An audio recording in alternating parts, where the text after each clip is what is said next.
Fall in once again. You're listening to World Combat Sports. What's good? And salute to everyone that's out here. It's Tuesday.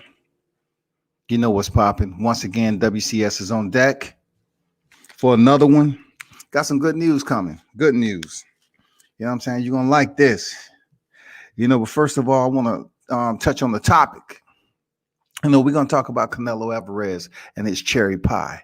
You know what I'm saying? We're going to talk about the possibility of Bud Crawford facing Sean Porter. Arum said that Haney must prove his worth. And, Valdez versus Shakur 2021, that would be a very exciting, thrilling fight after what we just seen with Oscar Valdez and, the way he finished Miguel Burchell. Real talk. But I want to wait till some more people get in here. I got some good news coming, that you'll be interested in. But let's kick this off with, the one and only Canelo Alvarez. Now, we all see the thumbnail. There's no questions need to be asked about Avni Yildirim being a cherry pick. Serious. It's one of those fights that's going on this week that we're gonna pay attention to, but really not gonna put too much effort and interest into it because we already know the outcome, people. We know what the fuck is gonna happen. Yes, indeed. We know it's gonna be an easy fight. We know it's gonna be a remake of Canelo Alvarez and Julio Cesar Chavez Jr. Yes, the fight with Billy Joe Saunders is already made. So Avni Yildirim is just getting a free ticket to the ring. He get to move around, so to speak, with Canelo Alvarez. Being he's a good guy, it all depends on how Canelo choose to take it.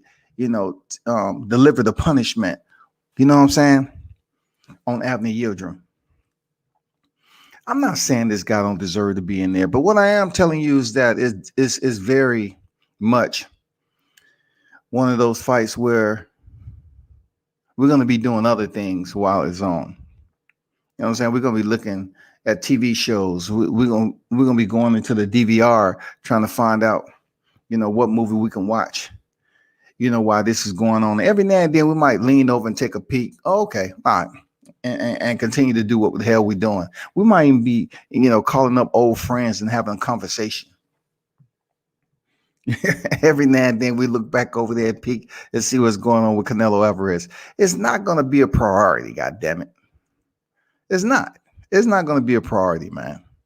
The fight is so bad when the media puts, when the media is talking about it, they talk about all Canelo's accolades rather than who he's actually stepping in there with. They talk about all the shit Canelo has accomplished, and of course him stepping in there with Floyd Money Mayweather back in the day. And they always want to say, oh, he's learned from there and he's shot to the stars and everything. His career just took off into the stratosphere. I agree, but he has his flaws, this, that, and the other. But with every boxer, they have flaws. Seriously. With every boxer, they have flaws, man. This is indeed a cherry pick for Canelo Alvarez. But this is a cherry pick that he has to take the fight. He had 90 days and all this shit fighting for the damn vacant WBC title. So we all knew, what they attempted to do earlier. We had Canelo Alvarez and Avni Yildirim fight for the WBC, and the zone said no. So, they got a 2-for-1 deal. We're going to allow you to fight for the WBA and scoop up that WBC.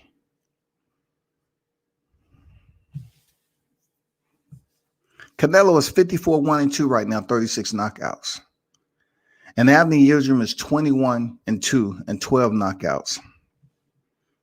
He doesn't even host anywhere close to a bow tie to be in the same room as Canelo Alvarez, to be honest. With his resume, he wouldn't even get the invite, really. But just so happened, they kept him around high enough on this dang ranking system, which I always say is full of, no criteria, no consistent criteria, and it's a bunch of BS. But they kept this guy hanging around long enough with a promissory note for him to step in there with Canelo Alvarez. And that's exactly what we're getting this weekend. He's stepping in there with Canelo Alvarez. 54-1, 2 draws and 36 knockouts, 4-weight champion, pound for pound best. And he's going there to have a sparring session this weekend. Seriously. And one thing they mentioned in Boxing 24, he said he impressed the casuals, but the hardcore boxing fans won't be won over. Also, Canelo's legacy will suffer because he won't have a lot of great fights that fans will remember. Right now, people are going to look at his fight with Triple G, potentially the first one more the second. They look at his fight with Gennady Golovkin, the first one, but more so the second. Seriously. When we're talking about him winning, of course, they will always direct us, any of the boxing fans, back to when he stepped in there with Floyd Mayweather. But over the years, Canelo Alvarez has been trying to help or assist the fans with a psychological selective amnesia. You know what I'm saying?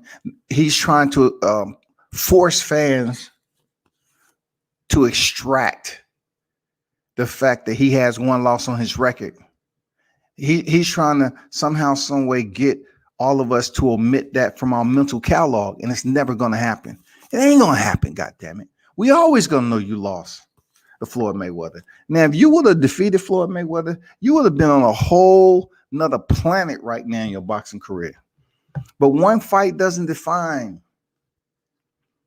one fight shouldn't define. Let me take that back. One fight shouldn't define the greatness of a fighter. But in some cases, it does, and sometimes it don't. In this particular case with Canelo Alvarez, we're trying to look for one of those fights that he's actually been victorious, that defines, pure greatness, because his opponent was great. He was great. And they went in there and gave us one of those performances that we talk about for a long time. You know what I'm saying? I mean, him and Floyd Mayweather, if we would have had that Julio Castillo type of energy, if it would have gave us that type of energy, it would have been nice. If it would have had some dramatic, some drama to it, like the early part with him and Sugar Shane Mosley, it would have been great. You know what I'm saying? I'm just saying it doesn't really include someone being knocked down, but I'm just saying the suspense and intrigue that happened with him in there with a great fighter like Floyd Mayweather. It would have been great, not just a one-sided clinic. You know what I'm saying? But I will say this when it comes down to it for Canelo, this is a slice of cherry pie. Anthony Yildirim is a slice of a cherry pie, man. Like you're talking about you fighting 3 times this year. Unfortunately for you, you're starting off with Abney, which is a former sparring partner. And then let's just say you go in there, Billy Joe Saunders, and the shit look like Callum Smith. You know what I'm saying? I mean, it's just going to be all bad for 2021 for him. It's not going to brighten up unless he gets the motherfucking Caleb Plant fight at the end of the year, man. That's when people are going to start perking up a little bit to Canelo Alvarez and showing him a little bit more love this year. But that Callum Smith, all the boredom in the world, I mean, god damn. How can somebody look like Dirk Nowitzki and go in there and act like he never even picked up a basketball? Seriously, man. Like that fight was so stupid. It just almost seemed like it was predetermined. How can a motherfucker with that much height and reach go in there and act like he ain't never boxed before? And like he's just so afraid. Like he never had a damn competitor step in the ring with him before. How did you even become champion, my friend? Like, what the fuck were you thinking? So if you go through Callum Smith and then Abner Yildirim, Billy Joe Saunders, those three fights where people could care less. The only person that might make it halfway decent, of interest, you know what I'm saying, to the public is Billy Joe Saunders in those three fights. Because he might put on a show, be disrespectful, do some shit to get the crowd into it, showboat. You know what I'm saying? Fuck with Canelo a little bit until Canelo start digging to the body. You know what I'm saying? Like a construction worker in overtime. He start just digging. Yeah. Dig. Slow Billy Joe Saunders down. I'm telling you, I don't have an ounce of support for Billy Joe Saunders. Ounce. Look, the percentage of Canelo stepping up with Billy Joe Saunders, I'm like, I'm minimally interested, but partially vested.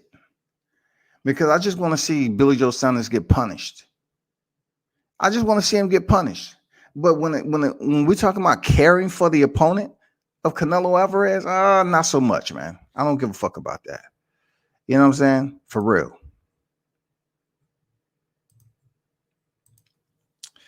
Alexander in the building. Salute to you, my brother. What's good? Good morning.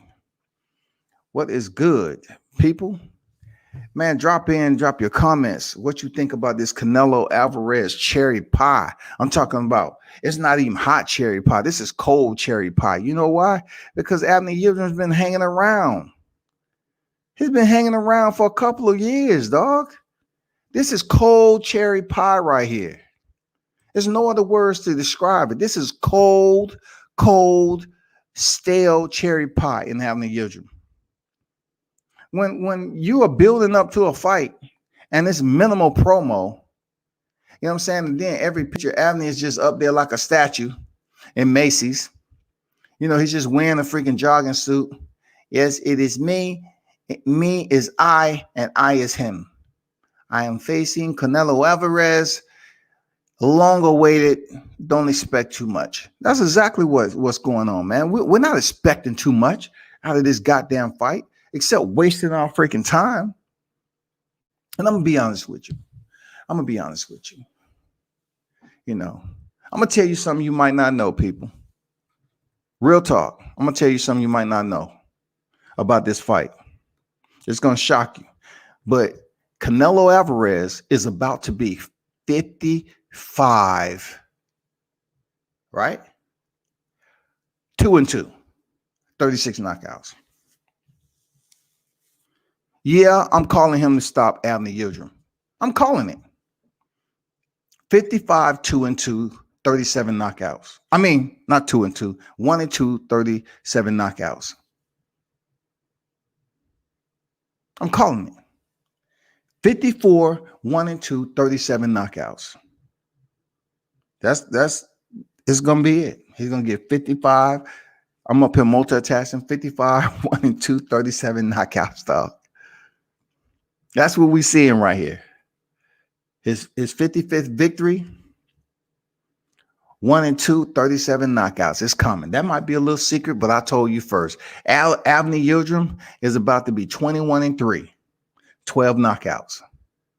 That might be something that you didn't know, but that shit's popping off. It's going down quick. Real talk. Color Local Sports in the building. What's good? What's good? Salute to you. Alexander said, man, Canelo can keep his store bought cherry pie sitting at the back of the rack at the gas station. He say sitting at the back of the rack. So, He said he keep his store-bought cherry pie sitting at the back of the rack at the gas station. So is it wrapped up in plastic or not? Because this cherry pie been sitting, sitting on the desk, like in the drawer. That people who have those offices in the back and they having all that food, they might slide it in the drawer. It's okay. I'll eat this later. And the shit been sitting in there like 6 to 8 months. It looks totally fine until you crack it open and peel back the crust. The shit's molded. You know what I'm saying? Stale. That's Abner Yildirim in this fight. Stale ass cherry pie, man. Nobody ain't trying to see that shit. And that's all I'm gonna say about that. Since Canelo Local Sports is in the building, I got some big news for y'all. I want y'all to tune in, man. It's gonna be early now because old boy got something to do. Old boy has something to do. We about to talk about Terence Crawford and Shawn Porter potentially. But check this out though. Tomorrow at 9 a.m. I know it's early for y'all, but y'all, goddamn it, man. Hey, if you at work, take an early break because I'm gonna have an interview tomorrow. You know what I'm saying? I'm gonna have an interview. I'm gonna let him speak his mind on what he think, his thoughts. You should care. Everybody's been talking about it, but I have the interview coming up with Vasily Santiago. The opponent just stepped out the ring with Adrian Broner, who a lot of people thought won the fight. I'm speaking to him tomorrow. He's going to be on here with one of his people, and also Canelo Local Sports. Being that, he deals with a lot of Puerto Rican fighters, he's going to be on the panel with me. So I'll be talking to Vasily Santiago tomorrow. He was undefeated going into the fight with Adrian Broner, and he suffered a defeat, which was very controversial. And a lot of people felt it should have went the other way. Some felt it was just, it should have been even. But then when it turned back around, you look at the punches landed, you say to yourself, like, what am I looking at here? Like, how can you double the punches landed and still lose? Like, what's going on? And you know what I'm saying? There was a lot more behind the scenes to this fight than a lot of people know. And what was going on, man, the shit, I say that people have to deal with boxing to understand the behind the scenes type of bullshit that goes on. So absolutely, man, I'm going to be talking with Vasily Santiago tomorrow. He's going to give you the full scoop. He's going to let it be known. He's going to speak his mind. Absolutely. Vasily Santiago be on World Combat Sports tomorrow, 9 a.m. I had to do it early because I want to get this interview out the way. Plus, I want to be the first to get the interview. And plus, give my man Canelo Local Sports, man, the opportunity to reach out, being that he's a Puerto Rican himself and deals with a lot of fighters that's in the sport, have him come up here and assist me with the interview and ask his own questions and everything else that goes along with it. You know how boxing media is. Versatility is mandatory. So y'all come through tomorrow and check that out, man.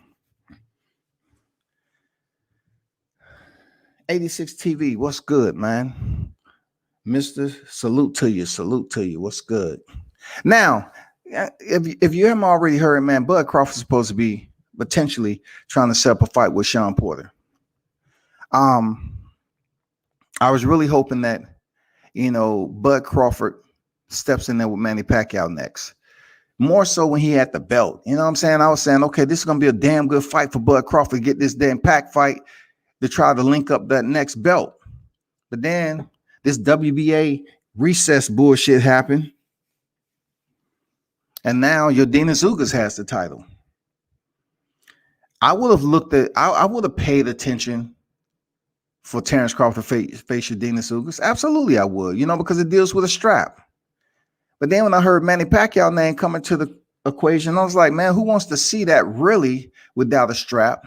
But then I'm looking at it like Terence Bud Crawford having his name on his resume would be solid. Now, as the motherfucking boxing world turns, we might see Terence Crawford and Sean Porter, who always, it's always been out there that they was pretty good friends. They respectful each other. You know what I'm saying?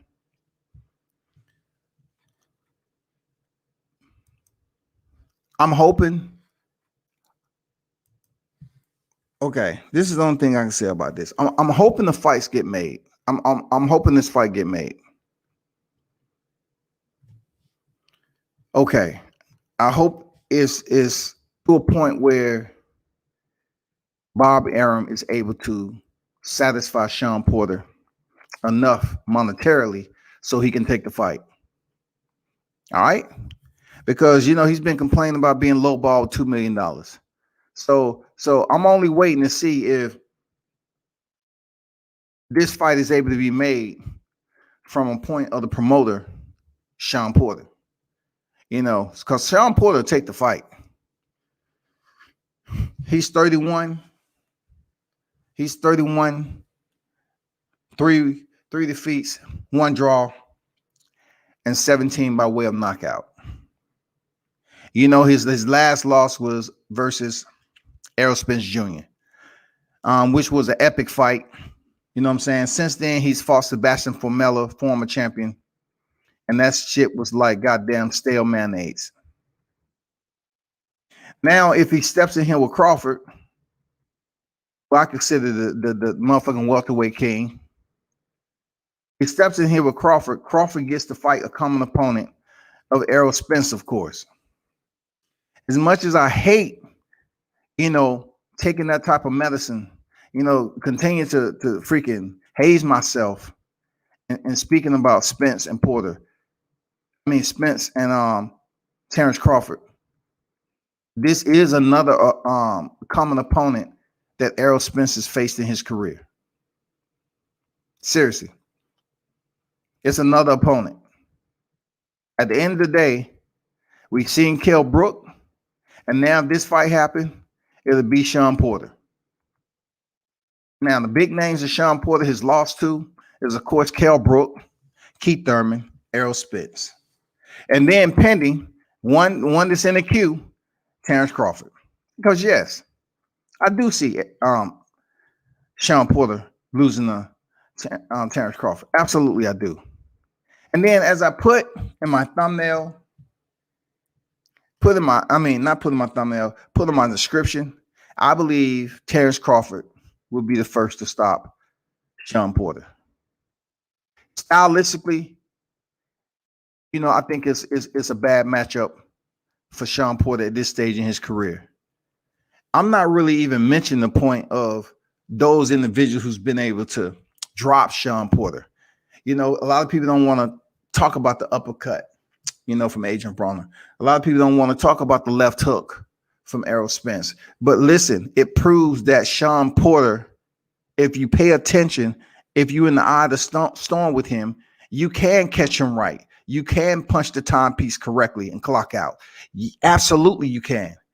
And the person that can give him a different look, who's strong enough, who's fast enough, is Terence Crawford. I believe Terence Crawford wholeheartedly can be the first one to not only give Sean Porter his toughest fight, but I believe he can stop him. I believe Terence Crawford can stop Sean Porter. At this stage in his career, Sean Porter's been in some brawls. I know a lot of people look at him as being the good guy. People want to sit up here and adore him, not being full of drama and legal problems and shit like that. And I do. I respect him also. But then I'm telling you, with that wear and tear on your body and being one of those brawlers on the inside, he switched it up a little bit. He switched it up with Yordenis Ugas. He switched it up with Danny Garcia. I'm just giving you a little recent. He switched it up with Sebastian Formella. But if he comes out with Terence Crawford with any of those styles that he used with Danny Garcia, Sebastian Formella, or Yordenis Ugas, Terence Crawford will destroy him. He will destroy him. If he comes out with that same brawling style with Errol Spence, it's going to come down to attrition. Because any smart trainer halfway smart trainer that knows anything about boxing is the fact that if you take a switch hitter like Terence Crawford and you match him up with Shawn Porter, what are you going to tell Shawn Porter? Stay close, smother his punches. Don't allow him to box. You know what I'm saying? Don't allow him to box. Say, for example, what we're seeing with Ryan Martin and Robert Easter. When Robert Easter was fighting on the inside, being that he can fight on the inside, he's had success with boxing on the inside.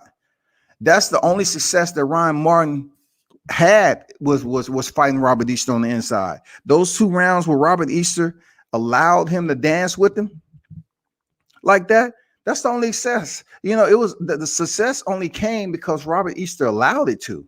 But when he kept distance, oh my God. And when he started putting that stick out there, when he was keeping Ryan Martin on the end of his glove, going to the body, to the head, great foot movement, putting his combination together, like Ryan Martin could only do the mannequin challenge. He couldn't do shit, man. He couldn't really get nothing going until, and Robert Easter pretty much probably told in his corner, like, hey, why are you even fighting inside with this guy? This is an easy fight for you. You just stay to what you're doing. That's the same thing I say about Terence Crawford. But the only thing about this one is that Shawn Porter has been in there with the top level competition. Sometimes Shawn Porter, he only fights to the level of his opposition, right? So therefore, in this particular case with Terence Crawford is going to have to force him into an uncomfortable position. Even if Shawn Porter wants to get on the inside, you know how Shawn Porter loves to throw punches coming in and get in your chest and make it dirty and land some of those punches on the inside.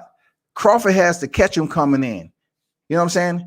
He has to be that doorman. You know what I'm saying? He has to ring Crawford. He has to ring Shawn Porter's doorbell every time he comes in and make him pay for that shit. Sign right here, please. Sign right here, please. He have to make goddamn Shawn Porter sign that package every time he comes through the door. Bing! He has to shoot those uppercuts. He has to use his foot movement and keep Shawn Porter off balance. It's not good, for him to fight the fight that Errol Spence fought, because that's what Errol Spence does. He wanted to stay on the inside. That's his style. So it worked out great for Shawn Porter. Well, with Terence Crawford, he's a different type of fighter. If he wants to fight on the inside, he will. If he wants to, select on the outside, he will. But the good thing about this for Terence Crawford is that he can do it naturally. Like, he can change stances. He can fight on the inside. He's strong enough to fight on the inside or the outside. But I think ultimately in the middle rounds, if Bud Crawford make his adjustments expeditiously like he always do, Shawn Porter is going to be in trouble. And like Errol Spence, he might be in serious trouble in around the 10th or 11th round. It's according to how much punishment he's been taking leading up to that.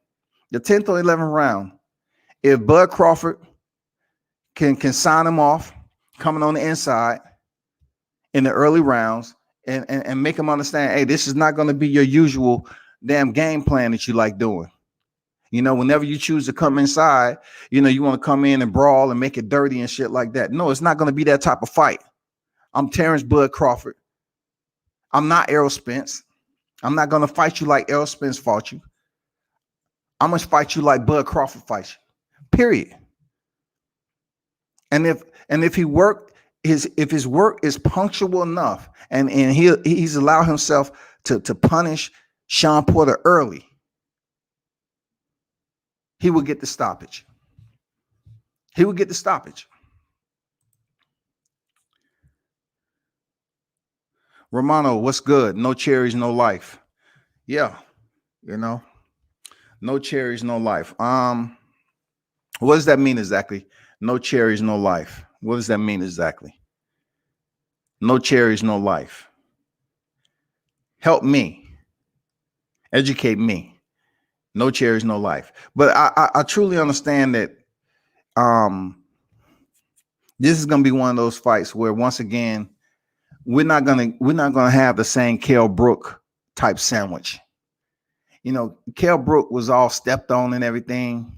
You know, people wasn't sure of how he was gonna be coming in here, being here taking damage. People always want to send him back to the damage he took against Triple G, and then the fight he was in with Errol Spence. The man cleared CTE protocol. He cleared his orbital bone, his orbital socket, and all that. He cleared that for 3 fights at 154 pounds. He was clear, y'all. He was good. And he steps back at there, Terence Crawford, and get finished in the 4th round. Give him his credit. Boom, Terence Crawford did it better. He did it clean. He made the adjustments, and he got him up out of there. And I'm telling you, Shawn Porter, as tough as he is, I don't see him leaving in 4 rounds. But I do believe wholeheartedly that he's going to take more punishment than he's taken in a while going in there with Bud Crawford. Because I know they're going to look, you know, they're going to try to come up with the master plan for this. Now, a lot of people might look at this like, well, Shawn has been in there, you know, he's almost on the doorstep of being a Danny Garcia. But I can't put him with Danny Garcia because Danny is just so used to, I don't know, not underperforming. Excuse me. But some of the fights that Shawn Porter's been in, like Errol Spence, if it weren't for the knockdown, I'm saying, you know, he would have potentially may have won. Or it might have been a draw. It was that close in my eyes. Seriously, it was that close. I didn't get that with Keith Thurman and Shawn Porter. I definitely didn't get it with Kell Brook. You know what I'm saying? But you know, Shawn Porter, man, they're gonna do anything and everything. They're gonna come up with a master plan for Bud Crawford. And this is gonna be the toughest. This is gonna be the toughest opponent that Shawn Porter has ever faced in his career. Seriously, it's gonna be tougher than Keith Thurman, Kell Brook, you know, Danny Garcia, Errol Spence. It's definitely gonna be tougher than Danny Garcia, Yordenis Ugas, and Sebastian Formella. You can guarantee that. You're talking about a switch hitter. You're talking about double trouble. You're talking about an intellect, a boxing intellect that you have to respect when it comes to Bud Crawford. He's seen the shit Shawn Porter has to offer. We ain't talking about shit in the amateurs. We talking about straight pros. This man moved up the welterweight and he did what he had to do with his opponents. It's just like Lil Wayne said when he was chewing, show me my opponent. Well, he's chewing on that motherfucking trash, goddammit. I'm telling you, man, it's going to be a damn good fight. I really hope Shawn Porter get this fight. Bob Arum make it worth his while, you know, monetarily. And I'll be taking bets. I'll be taking bets on that fight. People are going to be scared to bet. You know, like even the Bud Crawford haters, they're going to be scared to bet on Shawn Porter winning that fight because they just can't see it because they're so used to him coming in second place when it comes to the big names. Absolutely. People are going to be apprehensive, man. And you have every right. But I'm telling you, when it comes down to the reality of it, Bud has had enough time to see Shawn Porter and know how to properly go in there and get the job done. Not just earn the victory, but do this shit better than anyone else has been able to do with Shawn Porter. He's had too much time.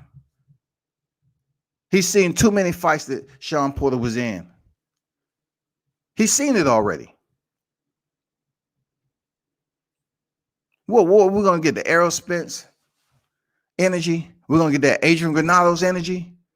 Well, what are we going to get that Bud Crawford haven't seen yet? It's all bad, y'all. It's all bad. And listen, I'm not saying Sean Porter is going to get knocked out. It might be in the same case as we saw Kell Brook. It might be a TKO stoppage because goddamn Bud Crawford shut them motherfuckers down now. He has a lot of TKO stoppages in the welterweight division. You know what I'm saying? I'm telling you, it may potentially be a referee stoppage. Kenny Porter might throw in the towel because they're trying to keep Sean Porter, healthy enough to have some more fights in his career. I'm telling you, Kenny Porter might throw in the towel, man, give his son a hug and say, son, we'll live to fight another day. Canelo always has no boxing, no life on his hat.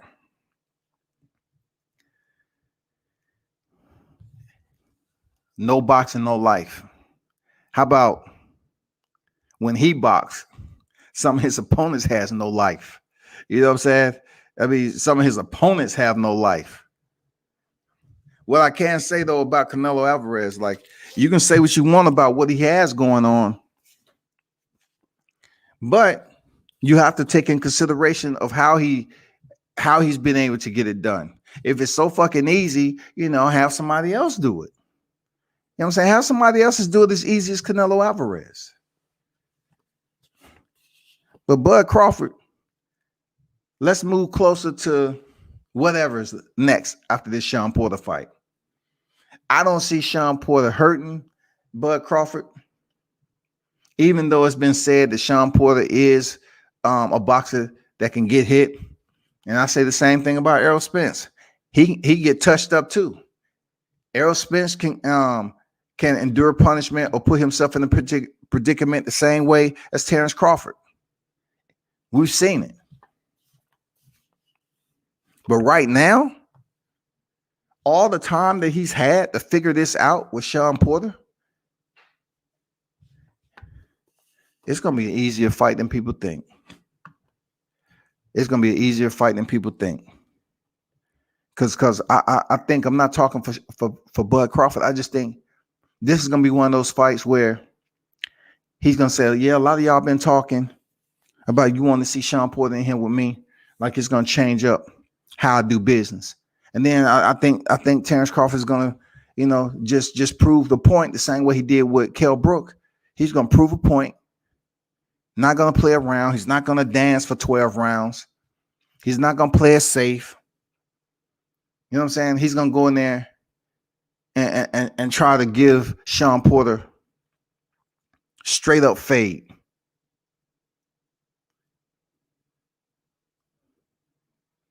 He's going to cross the T's and he's going to dot Sean Porter's I. That's what I see Terence Crawford doing to Sean Porter. It's been too much time for him to observe how to fight Sean Porter. Too much. And the good thing about it, once he disperses Sean Porter, then maybe somehow we'll get closer to that other fight they love talking about. I ain't mentioning that shit, man. That's like talking about, how the inside of the Milky Way look. You ever seen a Milky Way? The candy bar? Yeah, I split one. No, I'm talking about motherfucking Milky Way that's in space, goddamn. I'm talking about astrology. Have you seen the inside of it? That's what I see. Like every time I want to damn travel into a boxing topic, talking about Crawford Spence. It's almost like going into space, and you with a crew that's experienced, right? But the mission is, hey man, we're gonna get close enough to try to peek into inside the Milky Way. We're gonna go to what's that motherfucking damn, I totally forgot that motherfucker that I'm trying to think of. Damn, I totally forgot. It's one of the most incredible oh my god, dog.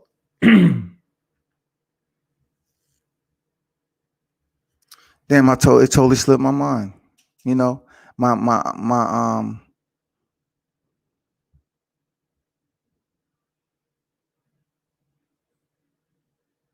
My astrological bullet points just fell to the wayside. It was a dud. God damn it. Shit. I forgot, man. That's a black hole that's up there. Shit. But anyway, you're going on a mission to try to get close enough to peek in the black hole. You know what I'm saying? Without being sucked in to another one. You know what I'm saying? It's only going to crush your feelings. You know what I'm saying? Because you expect something's going to happen. You know what I'm saying? We're just waiting for that impact to give us the energy that we're looking for. But it's never around. But talking about this is almost like goddamn suicide, bro. You know what I'm saying? You just torture yourself. You just torture yourself. You just haze yourself, man. But what happens when Terence Crawford goes in here and defeats another common opponent of Errol Spence? And this is going to be one of his most recent quality opponents. Not to mention Danny Garcia. I'm talking about his recent quality opponents where freaking Errol Spence was in the fight. And that was Shawn Porter. What happens when Bud Crawford goes in here and does it better? Are people going to start pushing more and more? Or are they going to continue to say that Errol Spence is the best welterweight in boxing? I mean, sooner or later, we need something to happen. Like if it requires an act of God, well, we need to find out where to go and go, get people together and pray. You know what I'm saying? Something. We need to do a candlelight visual. Something, because what else is going to be next? There's nothing left after Shawn Porter. There's nothing left. It's not Danny Garcia. It's nothing left, people. So the only dilemma I have, the only alternative that remains is these two don't fight and Errol Spence going about his business up at 54. Just abort mission. If these two ain't going to fight, and, Bud Crawford, he hasn't really made any note. When I asked him, he said he wasn't thinking about moving up to 154. Let's just, Errol Spence going up to 154 with your boy Mel, and y'all have fun up there. Once he finished with Brian Castano. Go up there, get a belt, and do what the fuck you want to do. Because this 147-pound division needs relief right now. It needs a motherfucking Rolade, a goddamn double shot of Pepto-Bismol. It's become a stomach ache. And we're tired of putting interest into this shit. We're tired. We are exhausted. If you fight your Dennis Ugas for a WBA, congrats on the gift. Congrats. Congrats on the gift, dog.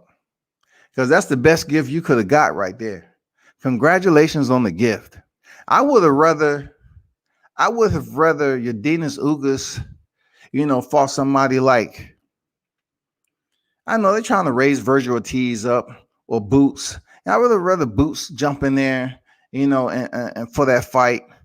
It's a lot of people that said 47 that would have liked to, get that opportunity to make it interesting if Spence was going to jump in there.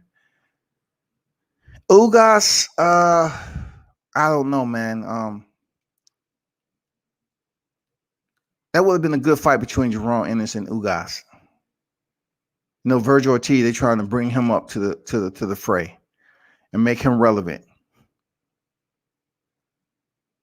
I don't know. You have some individuals there, man. I'm tired of hearing about the same shit. Real talk. So, Mark Pinkerton, what's good? King Mitch in the building. Come back, what up? Salute that King Mitch, man. Goddamn, King Mitch. Shit. Man, I was thinking about, I say, shit, man. We was on that motherfucking 6-hour train and motherfuckers came up here plotting. Damn, dog. Motherfuckers came up here to push a narrative.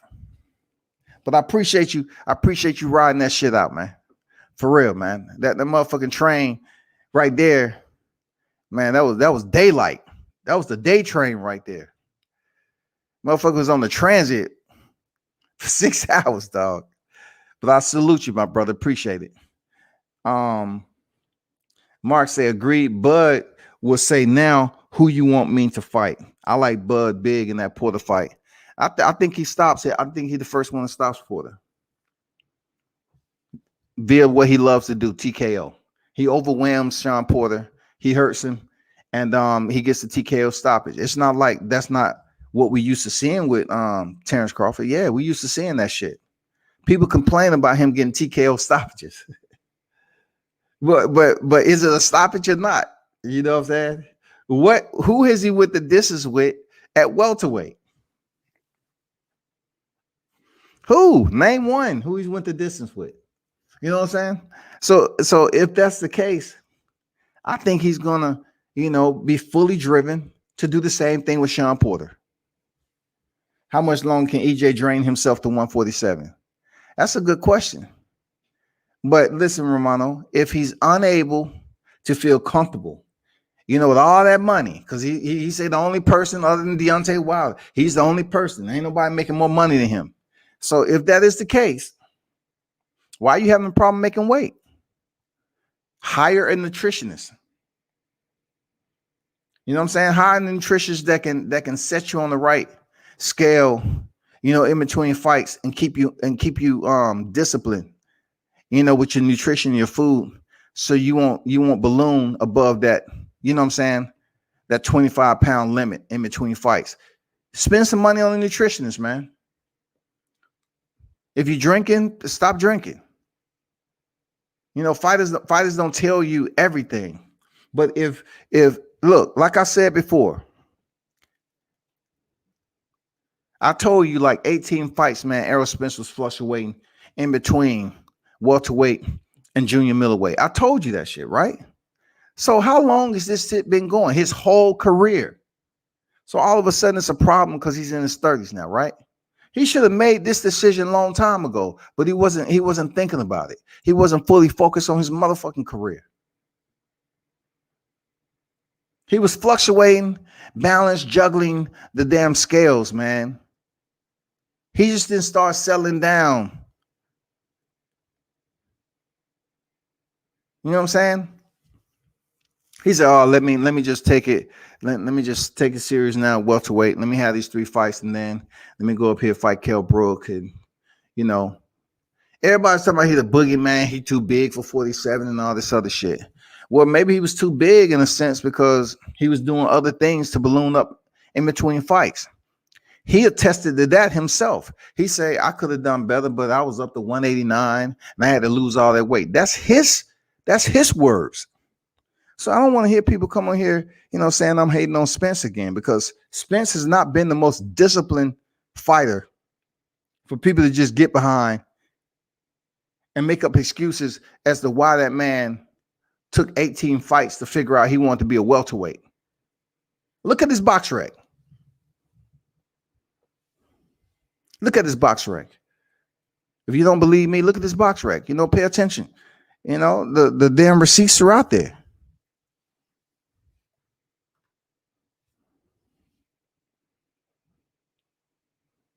But if you're having problems making 147, move.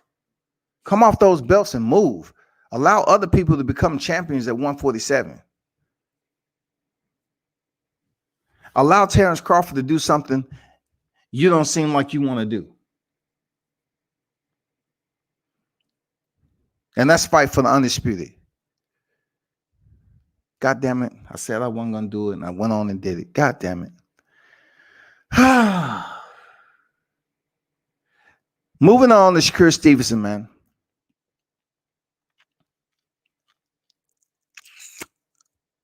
Two tweets went out. Gervonta said he'll tuck him in like a baby. And then Shakur Stevenson said, let me dog walk him first. And I was having a conversation about who would I like to see Valdez fight first. And I was adamant, right? I said, I want to see Valdez fight Gervonta Davis first, because I just think it'll be a lot more suspense. But then, I'm all about Shakur Stevenson getting that, seizing the opportunity to step in there with Valdez. Because a lot of people saying that, he wanted to fight Valdez at featherweight. Valdez vacated the title, moved up to junior light. So now that Valdez has that momentum And he basically did what people didn't think he was going to do. He went in there and not only won the WBC title, but he flatlined Miguel Berchelt. I'm hearing all these people, man, say all these things about, Miguel Berchelt is going to knock out Oscar Valdez. And then, Oscar Valdez coming in here saying, damn, my idols don't even believe in me. My idols saying I'm going to get knocked out. Only because of what he faced with Scott Quigg and Flores. They didn't want to give this man a chance. But not looking at the entire scope of how boxing the sweet sign is, he used his foot movement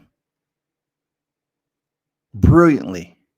He used his counter shots brilliantly. It's called boxing.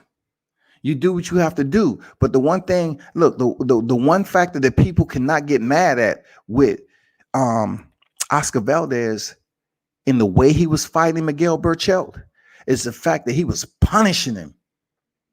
They were effective. Power punches landed, surgical.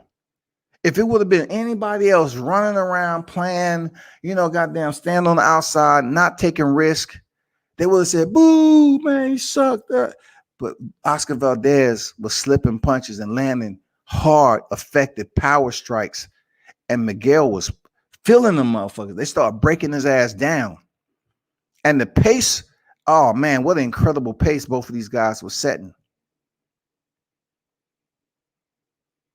I got to salute Oscar Valdez for not sitting on the ropes, man. You know what I'm saying? Not park benching. Because that could have been bad for him. Time his back touched the ropes, shit, Oscar was out. For you to use that type of energy and movement to Valdez, you have to have good cardio. You have to be in shape. You know what I'm saying? You took fight camp serious. You was listening to your coach. You was training your heart out, man. Now a lot of people are trying to come over the top and say, well, Miguel Berchelt said he had weight, issues cutting weight. There's no more excuses, man. You signed a contract. Don't come with excuses. Don't come with excuses for your fighter. Don't come with excuses for Vasily Lomachenko. Don't come up with excuses for Miguel Berchelt. Teofimo Lopez and Oscar Valdez got that shit done. But the way Oscar Valdez was able to flatline Miguel Berchelt on the final second of the 10th round, y'all, was beautiful. The way he was breaking him down, let the knockout come to him. The knockout came to him, man. Signed and delivered. Ugh, God damn. That knockout came to him, didn't it? That motherfucker was wrapped in a ribbon. Woo. Dude, right now, it ain't a knockout. I mean, somebody have to do some incredible shit. Listen, it's just all about how the knockout presented itself with Valdez. How it presented itself. Like with Tank Davis, when he knocked out Leo Santa Cruz, he drew the energy. Like he drew the counter shots, the right hand from Leo Santa Cruz. And then he slipped the last one and shot the left uppercut. It was beautiful too. I ain't gonna lie. That shit was beautiful. But to have someone non-stationary coming towards you and they're trying to land shots, right? And you slip it and you come over the top, pow! You shut their lights out when they're in forward movement. And being that they was coming forward and they're still in transit and they run into your shot and they fall face first on the canvas, it's just brutal. It's brutal, y'all. I'm not gonna lie, that shit's brutal. When you fall face first, when you're coming and you're the aggressor and you get caught with a punch and you fall forward on your face, that's one of the most brutal knockouts. Like you look at Paul Williams and Sergio Martinez, it's one of the most brutal ways for a fight to end.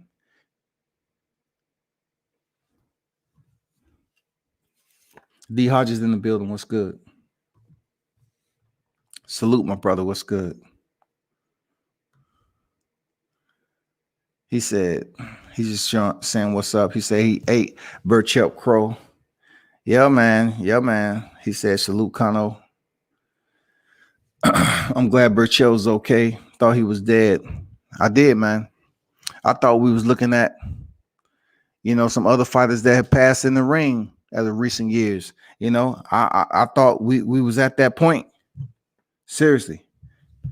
I seriously thought Burchell wasn't getting up from that, man. It was all bad.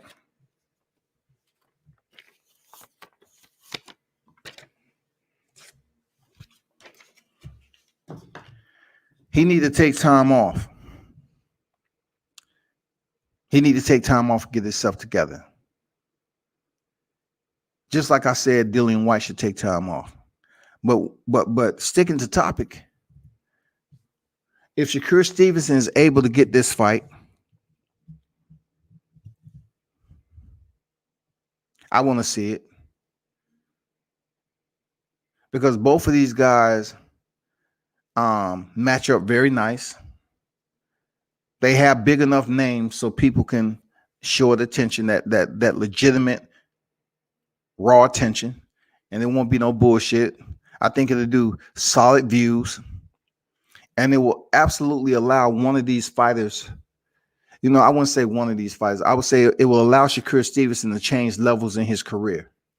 If Shakur Stevenson goes in here and defeat Oscar Valdez, if he chooses to take a fight after having such a tough fight with Miguel Burchell, if he turns around and faces Shakur Stevenson and Stevenson wins, it changes levels for Shakur Stevenson. But on the other hand, Oscar Valdez, he defeats Shakur Stevenson. The same goes for him. He's legitimized. He's legitimized right now, though. But we're talking about a young gun. We're talking about a young gun in Shakur Stevenson. We're talking about a young gun that doesn't have as much tread as Miguel Burchell. We're talking about the boxing emperor right now that's on the hunt out of Newark. He goes in there and make a statement against Shakur Stevenson. Oscar Valdez's career elevates to a whole nother level too. Then what would that fight do? Let's just say Oscar Valdez defeats Shakur Stevenson. What next? He gonna get a huge PPV with Gervonta? I mean, shit, the unify? He get the opportunity to unify? That should be crazy. I'm just putting scenarios out there. I'm not saying, I'm giving my predictions. I'm just saying in both of those fighters' careers, if those results happen, their career changes. You know what I'm saying? That means Shakur, if he goes in there and have a dominating showing against Valdez, it says a lot about who he is as a boxer. I mean, it only raises what's already up there with his people supporting him in Newark and his fans in the sport of boxing. And also he get to make the calls. If Shakur Stevenson freaking wins, potentially that may set up a unification bout with Gervonta. I'm not sure, man. I don't know what Floyd does. When you try to figure out what Floyd does, it's just the opposite of fighting, who you think Gervonta should fight. Floyd is just moving tank as he see fit. Would I see him hurrying up and trying to fight Shakur Stevenson? I don't know, man. Two black fighters. You just don't see a lot of that going on. You know what I'm saying? I'm being honest. I don't think Floyd Mayweather be in a hurry to say, okay, Gervonta Davis, Shakur Stevenson, we're gonna try to make this fight. No, but if it's Gervonta Davis and Oscar Valdez, sure. Bring the Mexican fan base over here. I mean, yeah, sure. That's the MO, man. That's look at how it's done. That's what they do. They feel you can make more money with a black and Mexican boxer rather than two black boxers, depending on who they are now. Depending on who they are. I'm not saying it's impossible. Dependent on who they are. the names that they have.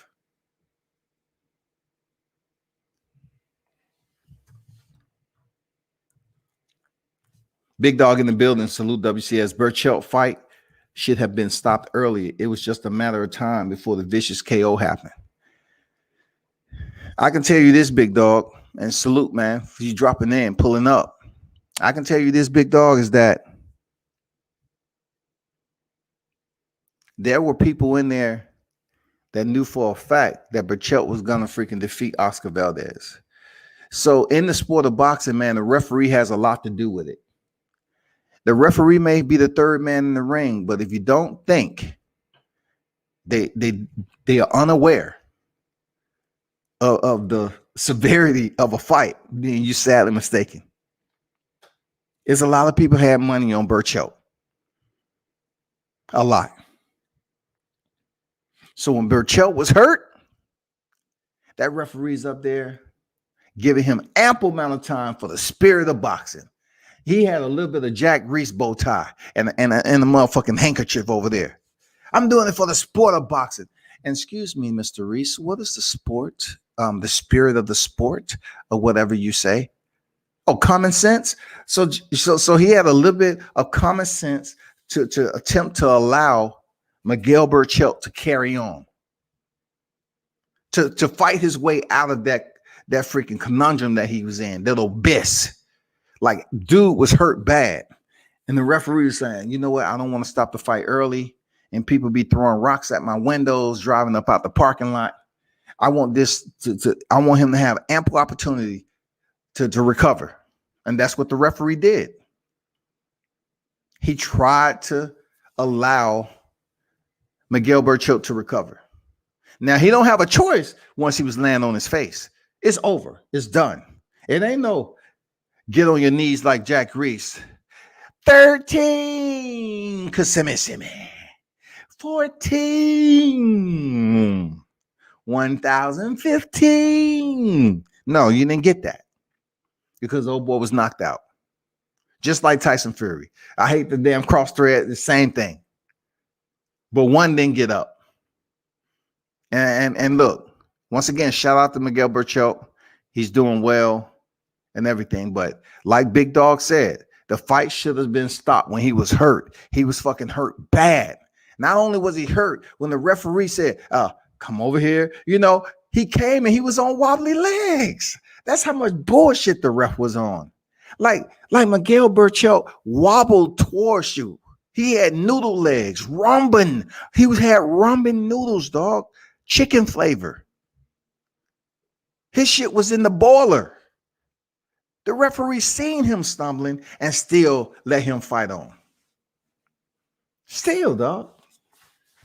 People don't never want to hold the ref accountable unless it's blatant shit. But look, that shit that happened in that fight was blatant. Burchelt could have lost his life that night. I ain't gonna lie. Burchelt could have lost his goddamn life. Because he was fighting on adrenaline. He was still hurt. He was just going off instinct, y'all. Boxers do this shit so much in the sparring, training, in the ring, competing. They do it so much to the point where they've been hurt before and they try to box themselves. They try to fight them ways and, out of that funk. If they can get out the funk, some people can get out quicker than others. But he tried to get out that funk, man. And he was never out the funk.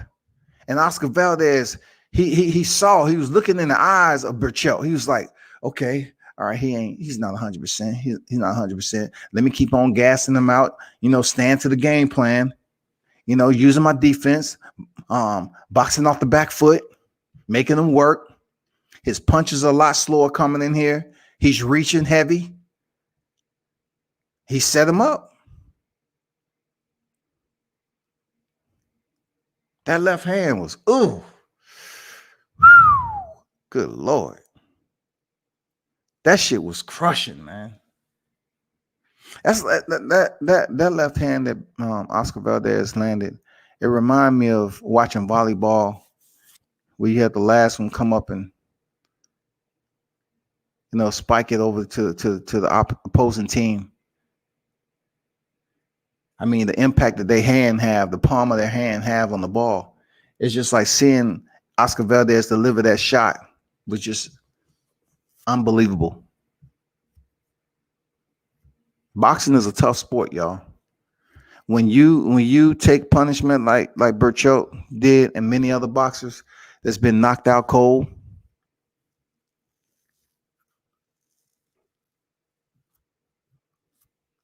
it affects you, man.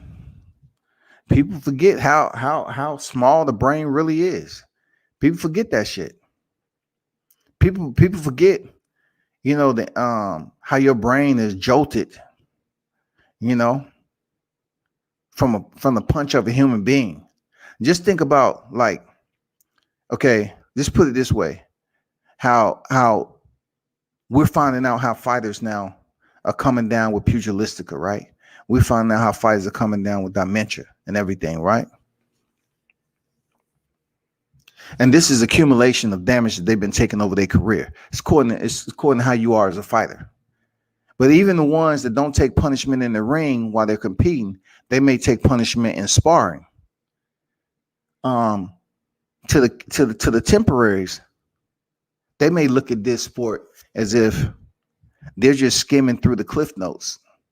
And they're saying, we're just looking at these fighters in competition and see how much punishment they're taking. But they don't really, look at the punishment they've been taking from the AMs, if they had extensive amateur career, all the way up to sparring in the professional ranks and, in the ring. So how you find people that's, speaking of the brain, right, neurologically, how you find people that's dead on arrival? Like they was dead on impact, DOI? It's because their brain shut off. Like, you see how you have some accidents, you have some situations where they will find the person that was in a bad crash and their mouth is open because that was their last moment before they crash. That was their last moment. They're standing there, they're sitting there, they're dead. They was dead on impact, but they was trying to brace for the motherfucking crash. So their brain shut off. But the impact was so bad that it left them in the same expression, right? But in boxing, it's an accumulation of punishment over years and years and years and years. So you see the person leading up to the point where they have the slurred speech. They start going through forgetting shit. They start acting out. You see these fighters in domestic violence. You know what I'm saying? Sometimes they might go through a point where they black out. It's all damage to the brain, except, in these accidents where your brain take blunt force trauma, it shuts you off permanently where the brain cannot regenerate consciousness. As in boxing, you can get knocked out, but the amount of oxygen that's left in your body, it's all dependent, but the amount of oxygen that's left in your body, you can recover. Your heart is still beating and everything else. But when you're in an accident, your heart stop beating, you don't have a pulse, you're done. But in boxing, you can get knocked unconscious and your heart is still beating, and it allows you to recover sometimes. But it's all dependent on the damage that you have to your brain.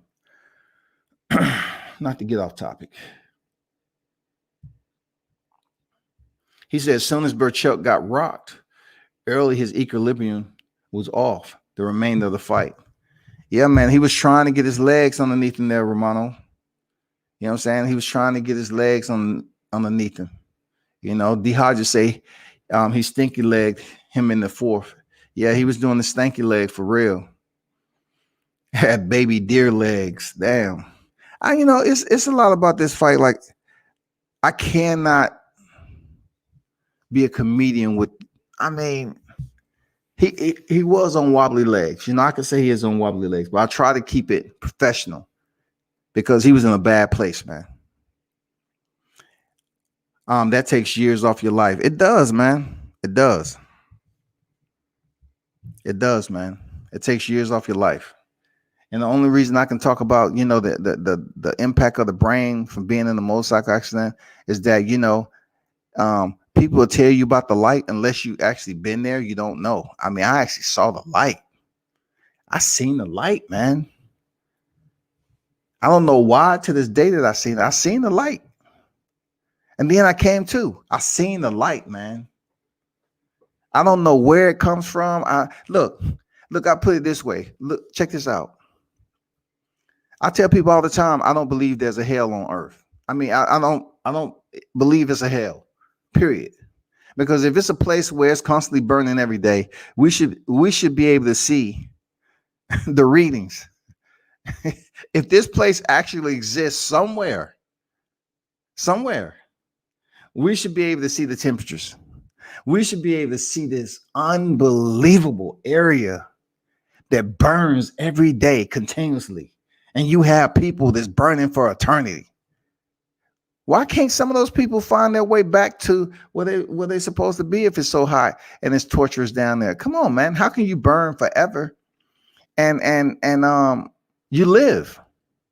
But anyway, like I was saying, seeing the light to me is heaven. You know what I'm saying? The light was light. It wasn't darkness. I believe hell is where we at right now. This is the pain and suffering that we go through right now. Period. So I'm just going to leave it at that. I'm not trying to, venture too far. That's just my take on it, man. I don't believe there's no hell. I never feared that there was no hell, even though in church people was up here, trying to, sit up here and point their finger and talking about you going to hell. And, I used to be like, well, meet me there then. Let me know when you're going so I can goddamn join so I can come back and tell people there's really a hell down this motherfucker. Don't sit up there and say, you keep on doing what you're doing. You're going to hell. I was like, seriously, I don't believe it. Even in church, I never believe that someone always talking about what people can go in there and burn for an eternity. It was real. Straight up. Refs, trainers need to do better at stopping fights. Tough decisions to make. Barrera trainer was crying when he threw the towel in versus Pac-Man. Hey.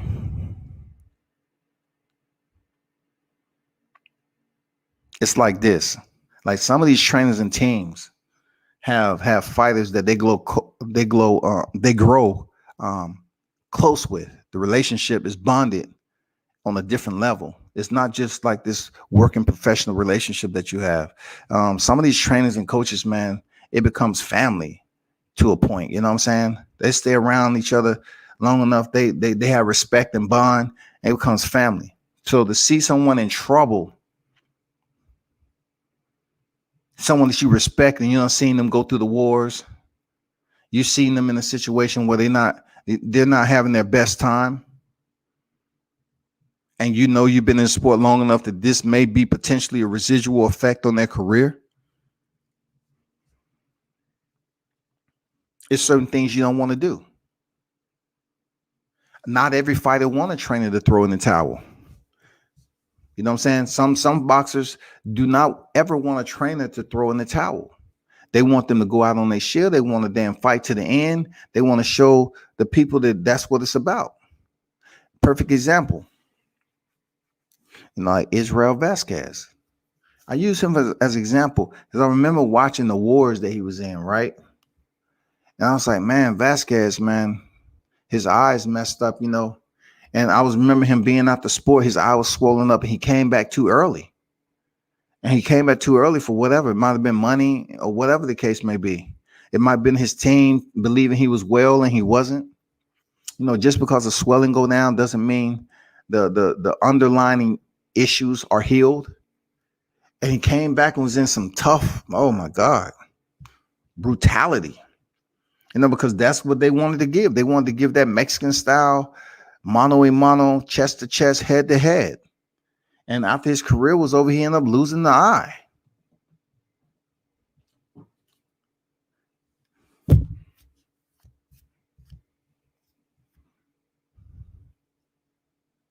Refs are like this, man.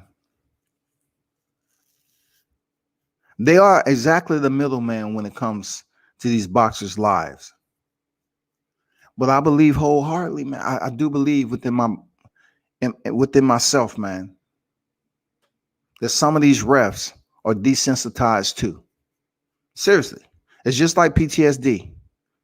This is comparison I will give it, because with PTSD, certain situations that's supposed to be serious to most isn't, because they've seen the worst and their minds are basically desensitized. You know what I'm saying? They're calibrated now differently. With these referees, imagine being in the ring with these fighters all the time, hearing the moans, the grunts and everything. Look, hearing these punches land, seeing the expression of the recipient of that punch, seeing fighters go through battles, hearing it, feeling it, even tasting the blood of some of these fighters. These referees has been in an incredible amount of fights. You think they're not desensitized? You think these referees get to a point where we're looking at it from the outside, looking in and say, stop the fucking fight? But they're looking at it like, oh, he ain't took that much damage. Fight on. Fight on. Perfect example. Look at this shit that happened, right? Shout out to the late Mills Lane, man. My favorite referee. My favorite referee, man. Simplify. Mills Lane was going to disqualify or end the fight with Mike Tyson and Holyfield. Right? Mills Lane's taking it upon himself to say, you know what, this is fucked up. This is not honorable to the sport of boxing. I'm going to stop this fight. Then the doctor came in and looked at it. Holyfield had been bitten in the ear. And the referee say, he's good. You know what? I mean, the doctor told the referee, because the injury for which Holyfield received was on the side of his head. It wasn't anything, that's impairing his vision or anything. So he was able to fight on. The doctor said, he's okay.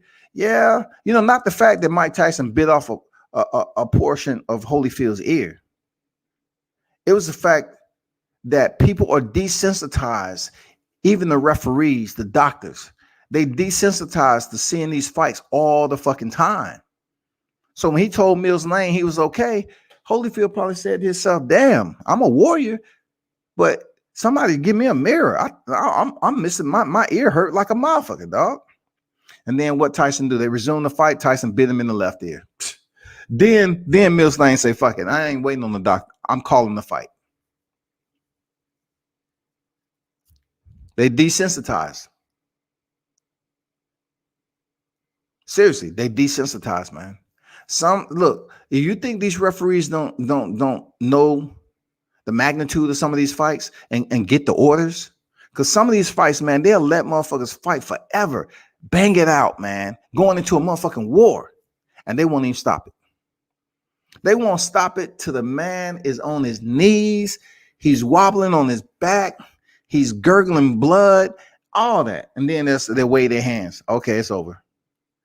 But then, let's say, for instance, what's the best example I can use? Like even with the knockouts. I love using this as an example, but most fighters that was knocked out like Tyson Fury would be counted off. The fight is over. Just like Dillian White was knocked out from Alexander Povetkin. The fight is over. The fight is over. But being that they receive orders, hey, they have an understanding of what fighters is in the ring, how much punishment they used to receiving, and that's what they do. Just take, for instance, Mickey Ward and Arturo Gatti. These two was landing some incredible shots, y'all. Only because even when both of them was hurt, even when Arturo Gatti was hurt, the referee knew that Arturo Gatti was so tough that it's a possibility for him to come back. And they didn't stop the fight. They allowed him the opportunity to recover, even though he was taking crazy amount of punishment. I mean, them wars was crazy. But the referees look at it like this is what they do. Just what the fuck they do. Don't be mad. This boxing. You think the referees don't take a badge being a combat sports referee, a boxing referee, they take a badge and put it on themselves on their left breast to their royal medals. Every time they go in here and referee one of those fights that etch that memory, you know what I'm saying? And the fans, the boxing fans, I mean, yeah, they do. They put their medals up there all the time. I don't know if they talked to the referee. Was it McCanty?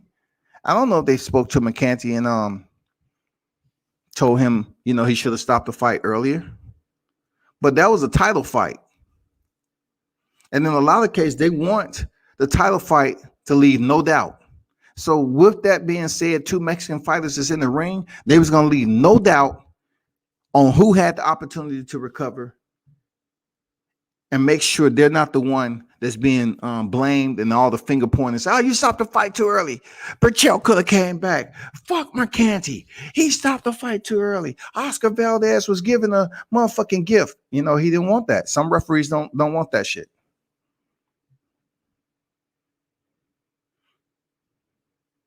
See, certain referees, like you saw in the UK when they was building Joshua, and then the referee was all interfering, you know, into the fight and wouldn't allow them to engage.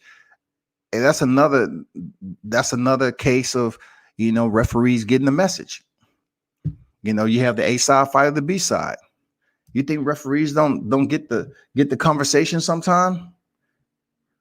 They're not called to the carpet for a private conversation.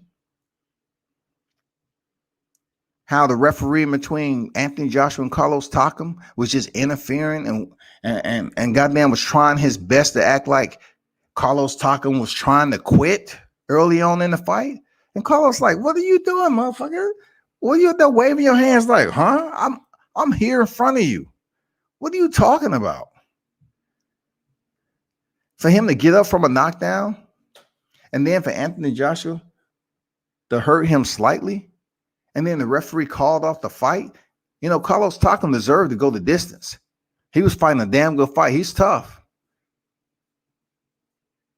But the referee, like I said, the referee did not want that shit to go past 10 rounds because they was trying to set up a fight between Alexander Povetkin and Anthony Joshua. There's no way they wanted to sell that fight if Anthony Joshua went the distance with Carlos Takam. I'm telling you, shit like this, people don't pay attention to.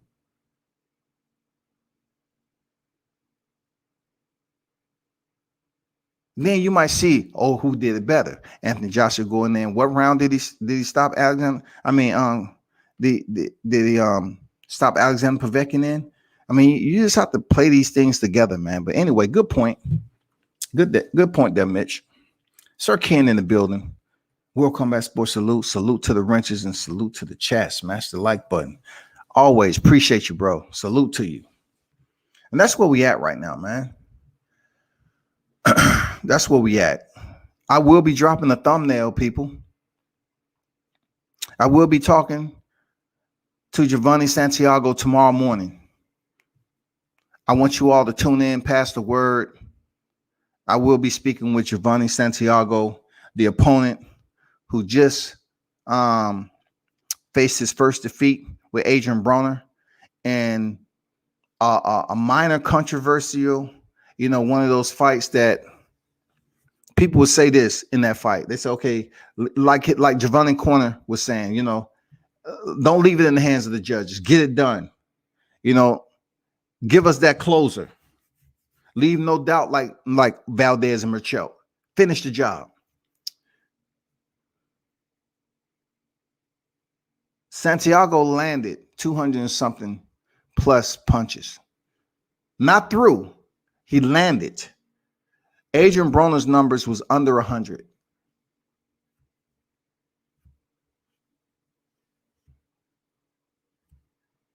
Then I have individuals saying that just because you landed over 200 punches don't necessarily mean that they was effective scoring punches that could have, you know, caused somebody to. If that's not the case, you need to go to WWE wrestling. You need to just say, fuck it. Let me hang up the gloves. I'm going over here to jump off the motherfucking top rope and do some flips. If you're trying to tell me if I land 300 punches and my opponent is under 100, you trying to tell me he landed the more significant punches, all 98 to 100? His shit was perfect. You trying to tell me out of 300 that I landed, none of them scored the average equally than that my opponent that was under 100. It's incredible. That's the biggest crock of shit. It doesn't make any sense. Once again, that's boxing rearing its ugly face. I'm not gonna bullshit you, y'all. There's no way that somebody can tell me, okay, counter left hooks, a single punch here, single punch there. But anyway, I put it out there. You get to hear from him tomorrow, 9 a.m. Eastern Standard Time. I have to do it early because he has stuff to do. Plus, I want to get this interview being it's fresh off the fight. You don't want to wait too long because everybody else pick it up then. But pay attention. I appreciate y'all supporting the channel. Continue to stay close. You know what I'm saying? Show your support. Much appreciated. Salute to you. And tune in tomorrow. I would drop the thumbnail this evening. Tune in tomorrow for Giovanni Santiago interview right here on World Combat Sports.